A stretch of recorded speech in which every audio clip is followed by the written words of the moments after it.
guys, welcome you on my YouTube channel अपनी English by Sharad Dikshit. Today's topic is present indefinite part 2। Part 1 जो है उसमें affirmative type के sentences हैं और एस और ईएस वर्ब के साथ ऐड करने की शॉर्ट ट्रिक्स हैं।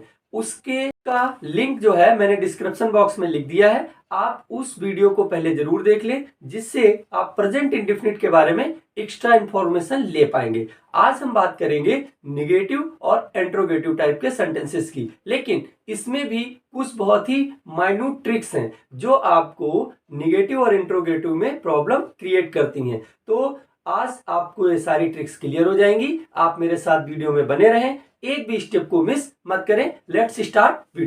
Present indefinite part 2 negative sentences. Negative का मीनिंग होता है काम का ना होना।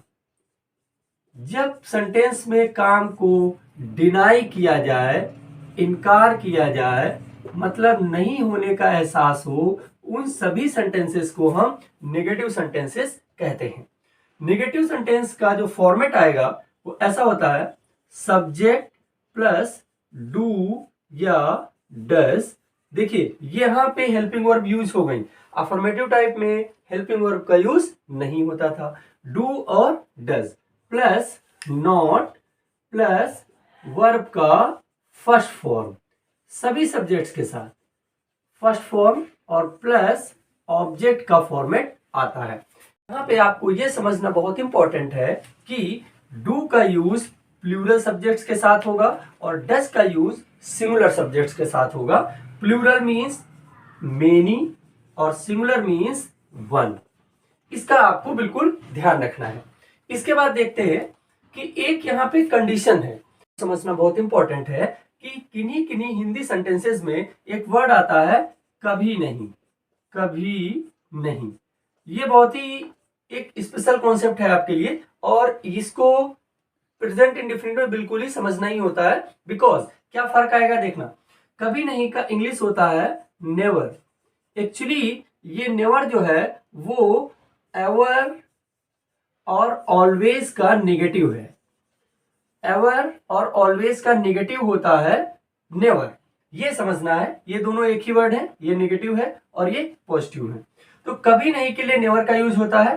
तब इसका जो कॉन्सेप्ट आएगा, इसका जो फॉर्मेट बनेगा वो इस टाइप का हो जाएगा, subject plus never plus verb का फर्स्ट फॉर्म।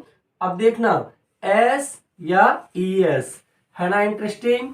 मीन्स इसमें डू या डस का यूज नहीं हुआ है नेगेटिव होने के बावजूद, और वर्ब की फर्स्ट फॉर्म और एस या ईएस वही अफर्मेटिव का फॉर्मेट फॉलो कर रहा है। अगर सब्जेक्ट सिमिलर होगा तो एस या ईएस वर्ब की फर्स्ट फॉर्म में ऐड हो जाएगा। अगर सब्जेक्ट प्लूरल होगा तो नेवर के बाद वर्ब का फर्स्ट फॉर्म लिखा जाएगा। एस या ईएस हम कैसे ऐड करेंगे ये मैंने अपने प्रीवियस वीडियो में प्रेजेंट इंडेफिनिट पार्ट 1 में बहुत क्लियरली समझाया है, पहले आप उस वीडियो को जरूर देख लें। अभी हम बात करते हैं इस कॉन्सेप्ट की। अब एग्जाम्पल समझते हैं। अब बात करेंगे निगेटिव सेंटेंसेस की एग्जाम्पल्स की। There are 3 examples. यहाँ 3 एग्जाम्पल है। देखिए, राहुल कठिन परिश्रम नहीं करता है। ये सभी एग्जाम्पल्स में कुछ न कुछ डिफरेंट है, वो आपको अभी समझ में आ जाएगा। But one thing is common कि सभी में काम के ना होने का एहसास हो रहा है। फर्स्ट एग्जाम्पल क्या है, राहुल कठिन परिश्रम नहीं करता है। तो इसमें डूअर कौन है, राहुल। राहुल सब्जेक्ट हो गया। अब देखिए, Rahul third person singular subject है, तो हमको कैसे यूज कर देना है, राहुल को राहुल ही लिख देना है। आप ये बात का ध्यान रखें कि अगर आपको कोई नाउन उसका मीनिंग नहीं आता है तो आप उसको स्पेलिंग में ही लिख सकते हैं। राहुल तो एक नेम है जिसको हमको स्पेलिंग में ही लिखना है, बट ये कॉन्सेप्ट सभी पे लागू होता है। वर्ब्स का हम हिंदी जो है उसी का इंग्लिश नहीं लिख सकते। अदर वर्ड्स अगर उसका मीनिंग नहीं आता है तो हम उसको उसी स्पेलिंग्स में यूज कर सकते हैं। अब देखते हैं राहुल को। राहुल सिंगुलर सब्जेक्ट है, तो सिंगुलर के साथ मैंने क्या बताया था, डस का यूज होना है। उसके बाद नॉट, वेरी इजी कॉन्सेप्ट है। अब देखिए, राहुल करता क्या है, कठिन परिश्रम नहीं करता है। तो परिश्रम करने का होता है, देखिए कोई काम करने का मीनिंग इंग्लिश में है वर्क। तो कैसे बोलेंगे, Rahul does not work first form का यूज होना है। वर्क वर्ड है, ये परिश्रम करने या काम करने के लिए यूज होता है एज अ वर्ब सेंटेंस में, लेकिन यही वर्क जो वर्ड है ये नाउन का भी काम कर देता है सेम स्पेलिंग में। आपने सुना होगा वर्क इज वर्शिप, कर्म ही पूजा है। तो अब यहाँ पे जो वर्क है ये देखिए नाउन का काम कर रहा है और यहाँ की जो वर्क है ये वर्ब का काम कर रहा है। सिंपल, बहुत ऐसी बहुत सारी ट्रिक्स इंग्लिश में है और बहुत सारी चीजें आपको समझनी है। Every day, every video, every time you will get something new information in my videos. तो आप मेरे वीडियो को जरूर ध्यान से देखते रहें और प्लीज लाइक कर लें, शेयर करें और सब्सक्राइब जरूर कर दें। क्यों? क्योंकि आप वीडियो देखते हैं तो सब्सक्रिप्शन जरूर प्रेस कर दें और बेल आइकन को प्रेस कर दें, जिससे हर आने वाले नए वीडियो की नोटिफिकेशन आपको इजीली मिल जाए। अब बात करते हैं राहुल डज नॉट वर्क, और कठिन का मीनिंग क्या यूज किया जाता है? Hard. Rahul does not work hard, क्या इंग्लिश हो गई? राहुल कठिन परिश्रम नहीं करता है, और फुल स्टॉप, सिंपल। अब बात करते हैं सेकेंड सेंटेंस की। सेकेंड सेंटेंस में डूअर कौन है? आदमी। अब देखिए जो ईमानदार है ये इस आदमी की विशेषता बता रहा है, it means something additional information दे रहा है। तो ईमानदार हो गया एडजेक्टिव, इसका मीनिंग क्या हो जाएगा? ऑनेस्ट। देखते रहना, ऑनेस्ट, और आदमी का man, honest man. Honest man is doer, sentence में डूअर ये है। यहां पे इस सेंटेंस में आपको कभी नहीं के कॉन्सेप्ट को भी समझना है। ये कॉन्सेप्ट स्पेशल कॉन्सेप्ट है, इसलिए आपको देखिए कभी अलग और नहीं अलग, ऐसे मैंने आपको बताया था कि ये अलग अलग तो हो सकते हैं बट ये सेंटेंस में होते हैं और एक साथ ही माने जाते हैं, जिसका मीनिंग आता है नेवर। इसमें डू या डज नॉट का यूज नहीं होगा। Honest man never. अब झूठ बोलने के लिए ऑलवेज टेल का यूज होता है, स्पीक का नहीं। सच बोलने के लिए स्पीक का यूज होता है और झूठ बोलने के लिए टेल का यूज होता है। तो यहाँ पे हम क्या यूज कर देते हैं? टेल। आप टेल यूज करेंगे। और देखिए ऑनेस्ट मैन एक सिंगुलर सब्जेक्ट है, इसलिए हमको इसमें एस का भी यूज कर देना है। Very easy. Honest man never tells, क्या नहीं बोलता है? झूठ। तो उसके लिए क्या यूज होता है? A lie. That is a sentence. अब बात कर लेते हैं नंबर के सेंटेंस में जो डूअर है वो है अच्छे बच्चे, जिनका इंग्लिश हो गया गुड चिल्ड्रेन। गुड चिल्ड्रेन एक प्लूरल सब्जेक्ट है, तो प्लूरल सब्जेक्ट के साथ हमको कौन सी हेल्पिंग वर्ब यूज करनी थी? डू, और इसके साथ नॉट। तो क्या हो गया? Good children do not. और शोर मचाने की इंग्लिश के लिए एक proper all time word use होता है मेक अ नॉइज। जैसे झूठ बोलने के लिए टेल अ लाई का ही यूज होता है, वैसे ही शोर मचाने के लिए आपको मेक अ नॉइज का ही यूज करना है। तो क्या कर देंगे? Do not make a noise. देखिए बहुत इजी कॉन्सेप्ट है, आपको इसमें ध्यान से समझ लेना है। सिंगुलर होगा तो डज नॉट, नेवर होगा तो कभी नहीं, और प्लूरल सब्जेक्ट होगा तो डू नॉट का यूज निगेटिव सेंटेंसेस में वर्ब की फर्स्ट फॉर्म के साथ करना है। Very easy. अब बात करते हैं इंट्रोगेटिव सेंटेंसेस की। सेंटेंसेस के बाद now the turn is interrogative type of the sentences. Interrogative type of the sentences वो सेंटेंसेस होते हैं जिनमें टू आस्क क्वेश्चन मीन्स किसी सवाल पूछे जाने का बोध होता है। इनको हिंदी में प्रश्नवाचक सेंटेंसेस कहते हैं, मीन्स टू आस्क क्वेश्चंस। अब इनका इंग्लिश में फॉर्मेट कैसा होगा? देखिए क्वेश्चन वर्ड WH फैमिली के वर्ड्स होते हैं, इनको हम WH फैमिली बोलते हैं, और ये ब्रैकेट में लिखा हुआ है, दैट इज सम रीजन, उसका कुछ रीजन होगा। अभी मैं उसको बिल्कुल क्लियरिफाई कर दूंगा, आप लास्ट तक मेरे साथ वीडियो में बने रहे, every doubt will be clear. अब क्वेश्चन वर्ड के बाद क्या आएगा? डू या डज। डू या डज, डू प्लूरल सब्जेक्ट के साथ और डज सिंगुलर सब्जेक्ट के साथ, that is I have already told in the negative portion, so not mention here. अब उसके बाद सब्जेक्ट का फॉर्मेट आएगा। फॉर्मेट ही चेंज होता है जो क्वेश्चन वर्ड क्रिएट कर देता है और इंट्रोगेटिव टाइप सेंटेंस बना देता है।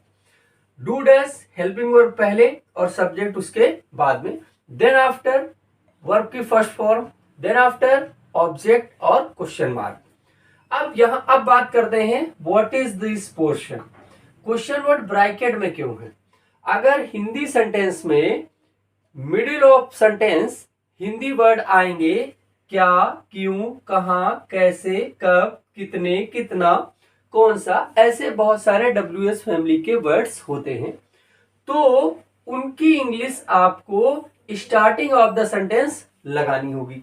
अभी मैं विद द एग्जांपल आपको और क्लियर कर दूंगा, बट अभी आप ये फोकस कर लें कि इस तरीके के WS फैमिली के वर्ड आपको middle of the sentence Hindi में अगर मिलते हैं तो इंग्लिश में उन वर्ड से ही इंग्लिश सेंटेंस का स्टार्टिंग होगा।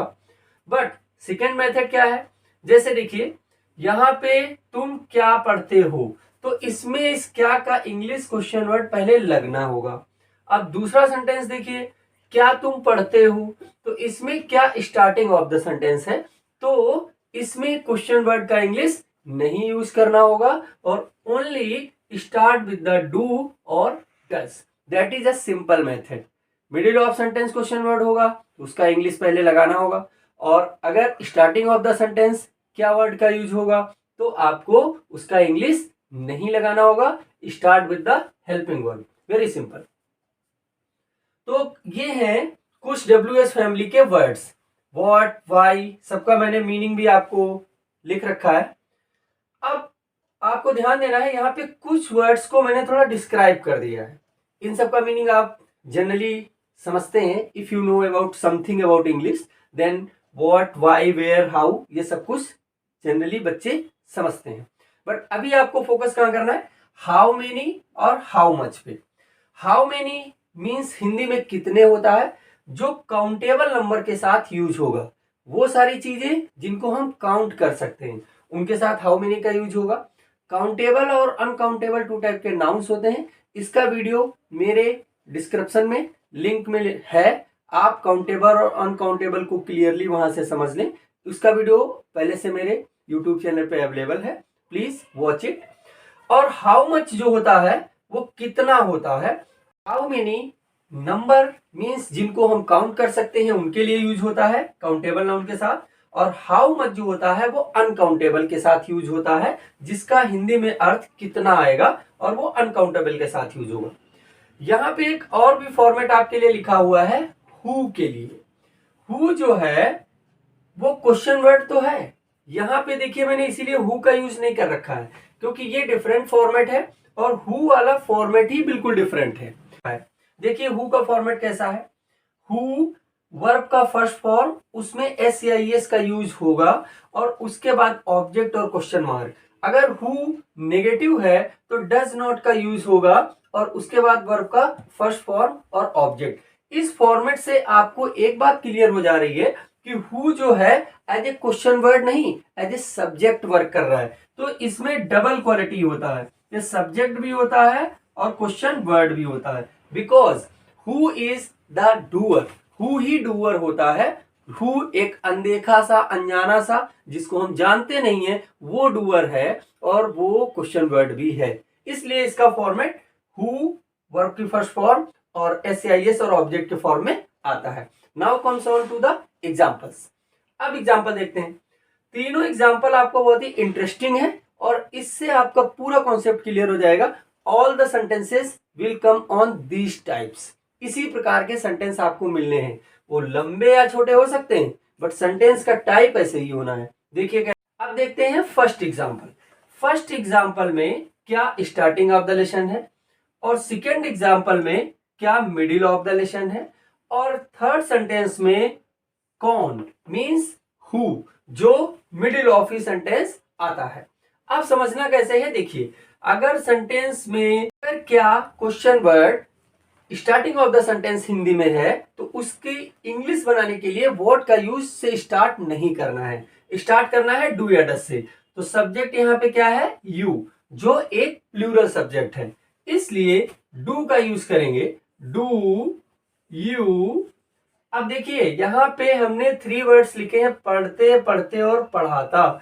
इनमें भी डिफरेंस होगा, आप इसको बिल्कुल वॉच कर रखना, एक एक वर्ड को आप क्लियर, सारे कॉन्सेप्ट को क्लियर कर ले जाएंगे। डू यू के बाद सेंटेंस में वर्क हो रहा है पढ़ने का, जिसके लिए यूज होगा रीड और फर्स्ट फॉर्म ही यूज होगा। एक चीज और इंटरेस्टिंग है, रीड जो है वो फर्स्ट, सेकेंड और थर्ड तीनों फॉर्म में सेम रहता है, इसलिए आपको इसकी भी कोई टेंशन, पढ़ने में उसको रीड के बजाय रेड पढ़ते हैं, but spelling all time will be same. Do you read, simple. अब देखिए इस सेकेंड सेंटेंस देखते हैं, व्हाट इज, तुम क्या पढ़ते हो। अब फर्क देखिए कि फर्स्ट में क्या पहले और तुम बाद में है, और सेकेंड में एक फर्क है, तुम पहले और क्या बाद में है, तो इसकी इंग्लिश चेंज हो जाएगी। क्या की इंग्लिश, क्या लिखा हुआ है, व्हाट, तो स्टार्ट किससे हो गया, व्हाट से, वेरी सिंपल। उसके बाद डू, जैसा ऊपर था यू प्लूरल सब्जेक्ट, सो इसके साथ भी हमने किसका यूज किया, डू का। यहाँ पे टू कैपिटल लेटर से स्टार्ट है और यहाँ पे स्मॉल लेटर में आ गया, बिकॉज सेंटेंस के अंदर हो गया। व्हाट डू, उसके बाद क्या लिखेंगे, यू और सेम, रीड और question mark, means one word add हो गया। क्यों, मिडिल ऑफ सेंटेंस इसमें क्या क्या यूज हुआ है, इस वजह से। अब बात करते हैं, तुम्हें कौन पढ़ाता है। ये सेंटेंस इस फॉर्मेट से बिल्कुल नहीं बनने वाला है। क्यों, ये हु के फॉर्मेट से बनेगा, इसमें डू या डस का यूज नहीं होगा। डू या डस का यूज हु वाले कॉन्सेप्ट में तभी पॉसिबल है जब सेंटेंस निगेटिव भी हो और ये सेंटेंस पॉजिटिव है। अब देखिए हु जो है वही डूअर है, क्योंकि हु ही पढ़ाता है। हु एक अनदेखा अनजाना सा एक सब्जेक्ट होता है और वो क्वेश्चन वर्ड भी होता है। That is very interesting concept. अब देखिए कौन की इंग्लिश हो गई, हु, और हु सिंगुलर ही माना जाता है, तो हु उसके बाद पढ़ाने की, पढ़ने की इंग्लिश तो रीड थी, पढ़ाने की इंग्लिश टीच, तो हु टीच, और टीच सिंगुलर कर रहा है तो क्या कर देंगे, CHES। अब मैंने अपने प्रीवियस वीडियो में S और ES लगाने के कॉन्सेप्ट को क्लियरली विद द रूल्स समझाया है। प्लीज पहले पार्ट 1 जो है प्रेजेंट इंडेफिनिट का उसको भी वॉच कर लें, जिससे आप S या ES लगाने की ट्रिक्स बहुत इजीली सीख जाएंगे। अब बात करते हैं नेक्स्ट, हु टीच, कौन पढ़ाता है, और किसको पढ़ाता है, तुम्हें पढ़ाता है, तो उसकी इंग्लिश क्या हो गई, यू और question mark, very easy. Who teach you, तुम्हें कौन पढ़ाता है, तुम्हें कौन पढ़ाता है, इसका English very simple, who teach you. That is a concept of present indefinite part 2 negative and interrogative type of the sentences. So keep watching, keep improving your knowledge, take some sentences and practice it to make from Hindi to English. That's all. Jai Hind, Vande Mataram.